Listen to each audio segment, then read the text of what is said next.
Good morning everyone. Myself Rakshit Gupta. Myself Tanushri. Myself Sumit Verma. Myself Sugam Krishna. Myself Sahishu Singh. Myself Saurabh Kumar. Today we have prepared the prototype of the model which has the ability to detect the moisture present in this soil.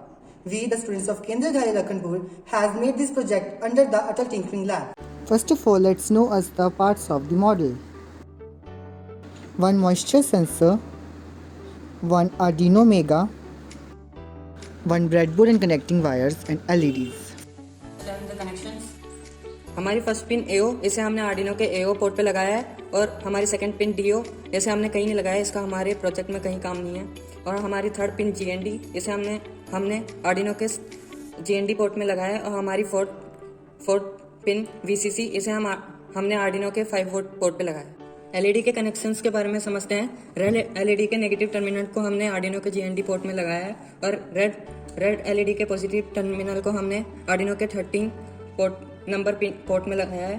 और green LED के negative terminal को हमने Arduino के GND port में लगाया है, और green के पॉजिटिव टर्मिनल को हमने पोर्ट नंबर 12 पे लगाया है। Now let us know about the parts of the circuit.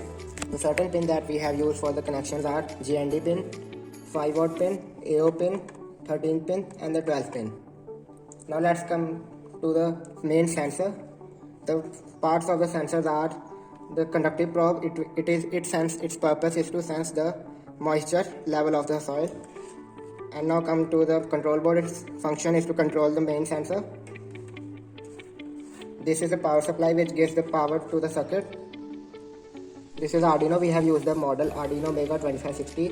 This is the main brain of the model. It is the component where we upload our code to control the main sensor working.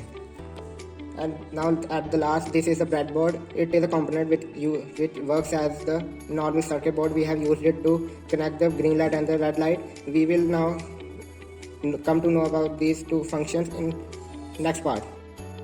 Now let's understand the working of this project. Now there can be 3 cases. For example, 1, when the red light is blinking, 2nd, when the green light is blinking, and 3rd, when no light is blinking. So, we can see when the sensor is outside water, it's not in contact with any sort of moisture, so our red light is blinking. But when we put it in the green soil, wet soil right here, we can observe that the green light turns on. This is an indicator that the moisture is present and is sufficient. Now similarly, when we put the sensor right here, we can see that none of the light turns on. This is an indicator that the moisture is present, but it's not enough to make the green light turn on, but it's not so less that the red light turns on.